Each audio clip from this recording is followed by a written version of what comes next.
네, 인사드리겠습니다. 다음교육 수학 강사 윤지용입니다.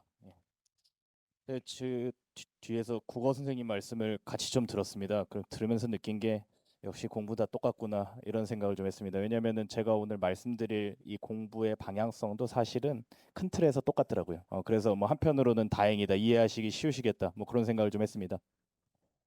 3월 학평이 끝난 지 일주일 좀 더 넘었죠. 그러니까 제 생각에 지난주는 우리가 조금 감정적인 피드백이 들어갔을 것 같아요. 아무래도 고3 올라와서 첫 모의고사니까 뭐 그게 중요하다, 안 하다 뭐 말들은 많지만 그래도 아이들이 받아온 점수니까는. 근데 아마 만족스러운 아이들 거의 없었을 것 같아요. 대부분 제가 이제 보는 아이들도 특히 전 과목이 만족스러울 수는 없잖아요, 사실은. 그러니까 뭔가 시험 결과에 대해서 좀 아쉬움이 있는 상태의 감정적인 피드백이었다면 이제는 좀 그게 추스러지지 않았을까. 그래서 저는 오늘 시점이 되게 좋은 시점이라고 생각을 하고요. 그래서 우리가 냉정하게 좀 볼 수 있지 않을까. 그럼 냉정하게 이 치러진 시험을 바탕으로 수학 공부의 방향성을 제가 한 번만 좀 말씀을 드리려고 해요. 오늘 제가 크게 두 가지 좀 말씀드리겠습니다. 그래서 큰 틀에서 딱 두 가지인데 첫 번째는 일단은 이 오답률을 갖다가 보면서 말씀을 드릴 건데 왜 오답률을 보냐면 등급 컷은 의미 없는 거 다들 아시죠? 왜냐면 어쨌든 재수생, N수생들이 들어오면서 등급 컷은 많이 바뀔 겁니다.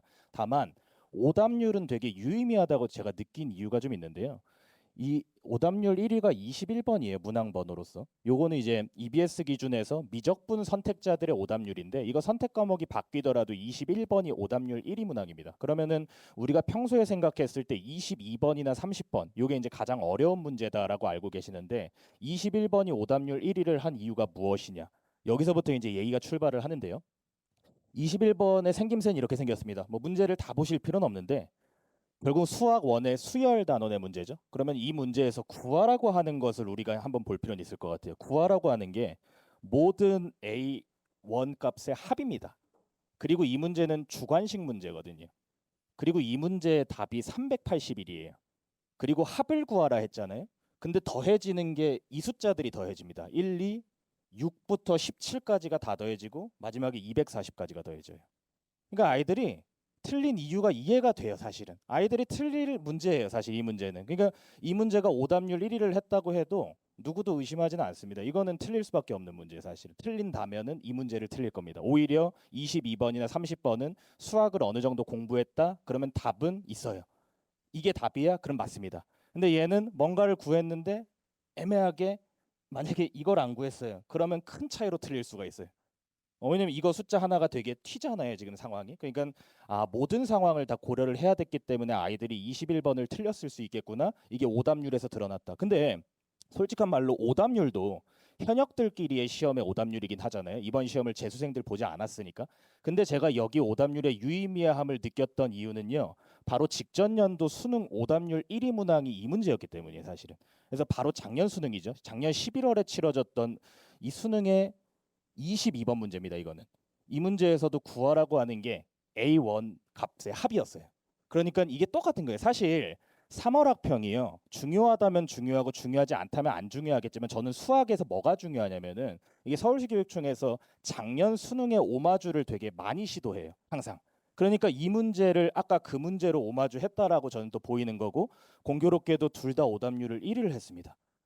그러면은 이거는 이제부터는 유의미해지겠죠. 비록 현역들끼리의 시험이었지만 아마 평가원은 이렇게 보고 있을 겁니다. 우리가 이제 작년에 낸 시험에서 이게 오답률 1위 했는데 3월 학평에서 오답률이 똑같은 문제가 했으면 올해 만약에 우리가 이 문제 또 내도 이건 오답률 1위 하겠다.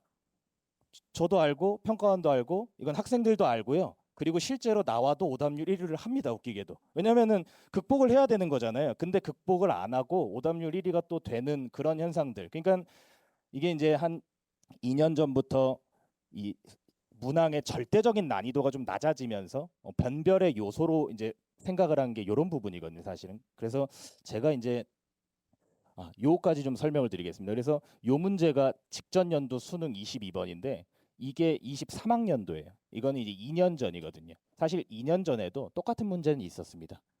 이 문제에서는 최대값과 최소값을 주고 그들의 합을 구하라고 했는데요. 그럼 최대가 있고 최소가 있으면 뭐 그 사이에 몇 개가 더 있을 수 있겠죠. 그럼 사실 이건 다 세봐야 누가 제일 큰지 작은지 알 수 있는 거예요. 근데 보시면 알겠지만 객관식 문제인데요. 선지들의 배치가 되게 몰려 있습니다. 그러니까 만약에 우리 아이가 최대값을 구했는데 30이 나왔어요. 그럼 그건 잘못 구한 거죠. 최대가 30이면은 최소랑 더해서 저값들을 찍을 수는 없겠죠. 그러니까 이게 원래 객관식 문제였어요. 제가 말씀드리고 싶었던 부분은 원래 객관식 문제로 자주 출제됐던 유형이 갑자기 주관식으로 바뀌었습니다. 근데 그 바뀌게 된 경위가 문항의 절대적인 난이도를 낮춰야 되기 때문에 이런 데서 변별을 하는 거예요. 이게 좀 치사하다고 느껴지기도 하지만 아이들이 변별을 당해버렸기 때문에 이 기조가 그대로 갈 수도 있다는 거예요. 제 생각에는. 그러니까 우리 아이들이 지금 대비해야 되는 부분이 요겁니다. 카운팅. 저는 이 개수 세기의 능력치를 되게 중요하다고 생각을 하는데 이게 안타까운 게 머리가 좀 필요해요. 왜냐하면 뭔가를 세려면은 머리로 세야 되는 거잖아요, 사실은. 그러니까 머리를 바짝 정신을 차리고 세야 돼요. 이게 뭐 수학을 잘하고 못하고의 능력치랑 크게 관련이 없을 수도 있어요, 사실은. 근데 저는 감히 말씀드리는 게 이게 분명히 길러질 수 있는 영역이에요. 길러질 수 있는 영역인데 여기에 제가 이제 말씀드리는 거 포리 사이즈가 예쁘다. 이게 소위 아이들이 좋은 문제라고 말하는 문제들입니다. 아이들이 좋은 문제라고 얘기하면은 보통 사실 아이들은 본인들이 풀면 좋고요. 못 풀면 좀 안 좋은 문제라고 얘기는 하는데 그래도 좀 공부 잘하는 아이들은요. 본인들이 못 풀어도 좋은 문제라고 칭하는 문제들이 있어요. 근데 그런 문제들은 풀이 사이즈가 예뻐요, 보통. 근데 우리는 예쁜 문제를 훈련해서는 안 되는 것 같아요, 제 생각에는. 제가 이걸 생각하면서 또 무슨 생각을 해봤냐면 제가 축구를 되게 좋아합니다. 그래서 대학교 때 이제 축구 동아리 주장도 했었는데 저희 팀이 서울대학교에서 저 리그를 합니다. 한 20개 정도 팀이 있고 저희가 이제 사범대 축구부였는데 저희 팀이 20개 팀 중에 한 15등, 16등 팀을 하는 되게 하위권의 팀이었어요. 그러니까는 되게 열심히 해야 되잖아요. 근데 저희 팀이 이제 또 다음 주 경기가 있으면은 또 훈련을 해야 되죠. 근데 저희는 훈련을 어떤 훈련을 했냐면 연습 경기를 했어요. 그러니까 경기를 뛰기 위해서 훈련을 하려면 보통 축구 선수들은 축구임에도 불구하고 상체 운동도 하고 하체 운동도 하고 슈팅 훈련도 하고 경기만 뛰지 않잖아요, 사실은. 근데 저희 팀은 경기를 위해서 또 경기를 했습니다. 그럼 그걸 가지고 훈련이 되진 않거든요. 그러면 또 그 주에 경기 나가서 또 치고. 그러니까 지금 아이들이 잘못 공부하고 있는 부분 중에 하나가 아이들이 11월에 경기를 뛰러 가야 되잖아요. 그럼 지금은 훈련을 해야 되는데 지금 또 경기를 하고 있는 아이들이 되게 많아 보여요. 그게 실무입니다. 그게 앞에서 국어 선생님이 말씀해 주신 부분도 그런 부분일 거예요. 근데 왜 그런 현상이 발생하냐면 저도 공부해봤지만 어차피 할 공부면은 공부보다는 시험 보는 게 재밌어요. 그러니까 공부가 재밌진 않지만 어차피 해야 된다면 그냥 문제 푸는 게 재밌어요. 왜냐하면 생각을 많이 안 해도 되니까. 뭔가 공부를 하기보다. 근데 지금이 그래도 아직 4월밖에 안 됐기 때문에 아이들이 공부를 더 해야 될 시기라고 저는 보기 때문에 뭔가 모의고사를 달달달 돌린다? 아직은 그럴 시기는 아니지 않을까? 그리고 엔제, 소위 말해서 엔제들 아이들 풀죠. 근데 그 엔제도 잘 풀어야 된다. 잘 골라야 된다. 아이들이 예쁘다고 해가지고는 그 문제만 풀어서는 아이들이 진짜 필요한 능력치가 과연 길러질 것인가? 예를 들어서 오늘 집에 가셔서 아이들한테 너 혹시 격자점 세는 문제 같은 거 푸니 하면 아이들은 학을 뗄 겁니다. 절대 안 풀거든요. 왜냐면은 제가 이걸 언제 느끼냐면은 요새 이제 고2들, 고3 아니고 고2들 내신 대비를 하는데 지수로그 함수 파트에 격자점 세는 문제 되게 많이 나와요. 제가 아이들한테 그걸 풀리면 아이들이 이런 얘기해요. 선생님 저 정시런데요? 이런 얘기를 합니다. 고2들이. 그러니까 정시해야 되기 때문에 나는 격자점 같은 문제 필요 없다 이거예요. 제가 너무 안타깝죠. 그러니까 격자점 문제를 잘 풀려고 격자점 문제를 푸는 게 아니에요. 격자점이라는 거는 점을 다 세는 문제입니다. 어떤 그림을 주고 그 안에 점이 몇 개니 세는 문제인데 그 문제가 10년 전까지만 해도 수능에 나왔어요.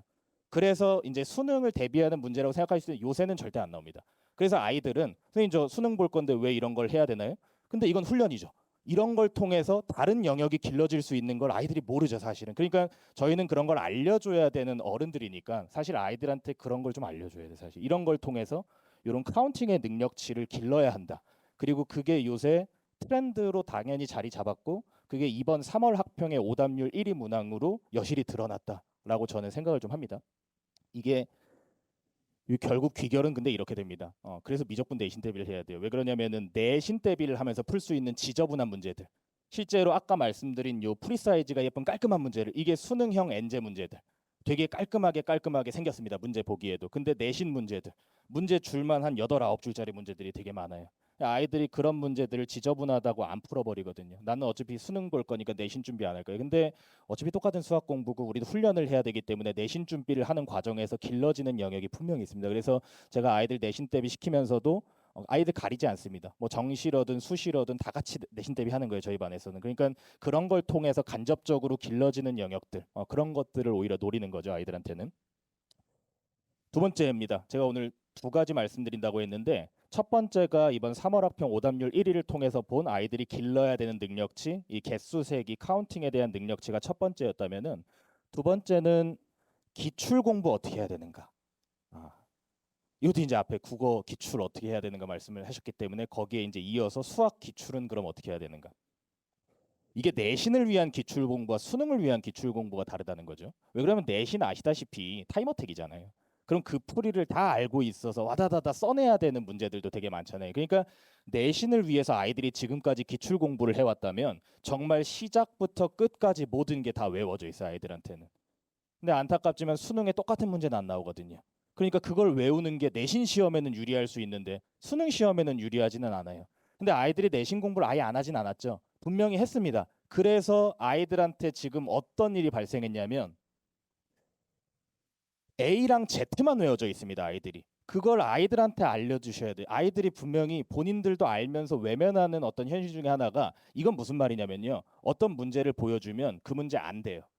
그러니까 문제랑 친한 거죠. 어떻게 보면은 문제랑 안면이 있는 거예요. 근데 그게 이제 A를 아는 거예요. 어떤 문제를 딱 보면 나 그 문제 알아. 그럼 풀어봐라고 하잖아요. 그러면 여기서 못 푸는 아이도 생겨요. 근데 못 푸는 아이들은 다시 풀면 되거든요. 사실. 근데 문제는 누구냐면 풀어요. 그럼 Z를 안다는 거거든요. 근데 어떤 일이 발생하냐면 실제로 평가원 기출 문제, 어려운 문제 기준에서 시작 그리고 끝이 있으면 그 사이에 네 갈래 길이 있습니다. 많으면은 그 네 갈래 길 중에 아이들은 수업을 들었어요. 그래서 2번 길이 정답이라는 걸 알아요, 이미. 그래서 문제를 본인이 다시 풀 때 2번 길로 가요. 근데 1번, 3번, 4번 길로 가면 왜 답이 안 나오는지 본인 스스로 해보지 않습니다, 절대로. 근데 수능을 공부하는 아이들은요, 그거 해봐야 돼요. 왜냐하면은 결국은 새로운 문제는 2번, 3번, 4번 길에서 나올 것이기 때문에 그렇습니다. 그러니까 요새 기출만 공부해도 충분히 커버 가능한 정도로 난이도가 낮아졌다라는 말씀들을 되게 많이 들으실 거예요. 저도 동의합니다. 근데 기출을 어떻게 공부하냐 이거죠, 결국은. 기출을 갖다가 만약에 A, Z만 공부하는 방식으로 하면 도움이 하나도 안 돼요. 저도 수업을 준비할 때 제가 기출 문제를 몇 번 풀어봤겠습니까? 당연히 많이 풀어봤겠죠. 예를 들어서 재작년 기출 문제면 최소한 대여섯 번은 풀어봤단 말이죠. 근데 내일 만약에 그 문제를 수업한다고 그러면 제가 당연히 또 풀어보거든요. 혹시 모르니까 안 풀릴 때가 있어요. 이건 왜 안 되지? 제 스스로도 생각할 때가 있어요. 왜냐하면 저는 설명해야 되는 사람이니까 이 네 갈래 길을 다 설명하거든요. 수업 시간에. 근데 세 번째 길이 유난히 안 보이는 거예요. 이게 왜 안 되는지 저도 모르는 거예요. 그럼 아이들도 당연히 모를 수 있는 거예요, 사실. 근데 아이들은 그런 걸 하려고 하지 않을 거예요, 사실은. 누군가가 계속해서 인지시켜 주지 않으면. 그래서 이 기출이 너무나 중요한데 아이들한테 기출해라 하면 분명히 했다. 나는 이미 기출 알 테니까 난 N제 풀 거다. 이렇게 나올 텐데 아니다. 너가 그 사이길을 다 헤쳐나갈 수 있는 능력이 있느냐, 요걸 갖다가 반드시 점검해야 되는 게 저는 지금 남은 시기에 아이들이 해줘야 되는 행동. 그게 최소 7, 8월까지 이 기출 학습을 아이들이 해도 괜찮습니다, 사실은. 그리고 한 8월부터 8월, 9월, 10월 한 3달간 실전 모의고사 훈련을 해도 충분한 시험이거든요. 근데 점점 시장이 빨라지고 있죠. 벌써부터 실전 모의고사들이 많이 나오고 있습니다. 좋아요. 사실 뭐 그런 것들 연습하는 거 좋습니다. 근데 본질을 흐리면 안 돼요, 사실. 그런 연습도 타임어택 훈련, 시험 운영의 훈련이라는 점에서 좋은데 우리가 한쪽에만 너무 포커싱 맞춰주면 안 되겠죠. 그래서 반드시 저울을 이쪽에도 맞추게끔 우리가 조율을 해줘야 된다. 아이들이 너무 그쪽으로 빠지지 않게끔 그렇게 좀 설명을 좀 드리겠습니다. 그래서 요게 이제 제가 오늘 드리고 싶은 마지막 멘트입니다. 과정과 과정 사이의 개연성. 얘를 알고 얘를 아는데 왜 그 그림인지를 모르는 아이들이 너무 많습니다. 그래서 저도 이제 고3 수업을 쭉 하는 사람으로서 제가 보통 저희 반은 되게 소수의 수업이에요. 그러니까 제가 막 대형 학원처럼 문제를 많이 찍어주고 컨텐츠를 많이 제공해주고 저는 그런 거는 솔직히 못합니다. 다만 제가 해줄 수 있는 거는 이거예요, 이거. 이 개연성을 아이들이 놓치지 않게끔 모든 기출 문제를 엮어주는 거. 그래서 지금은 이제 미적분 중간고사 대비 중이고 또 기말고사 대비하겠지만 제가 이제 아이들이랑 7월 달부터 할 작업은 요 작업입니다. 그러니까 저도 할 작업이기 때문에 이제 자신 있게 말씀드리는 거예요. 저는 말씀드리고 제가 안 하면 안 되잖아요. 그래서 저도 아이들하고 할 거기 때문에 이 부분의 필요성에 대해서 이제 강하게 오늘 좀 말씀을 드립니다. 그래서 오늘 크게 두 가지 말씀드리고 내려가겠습니다. 감사합니다. 다음교육 수학 강사 윤지용이었습니다.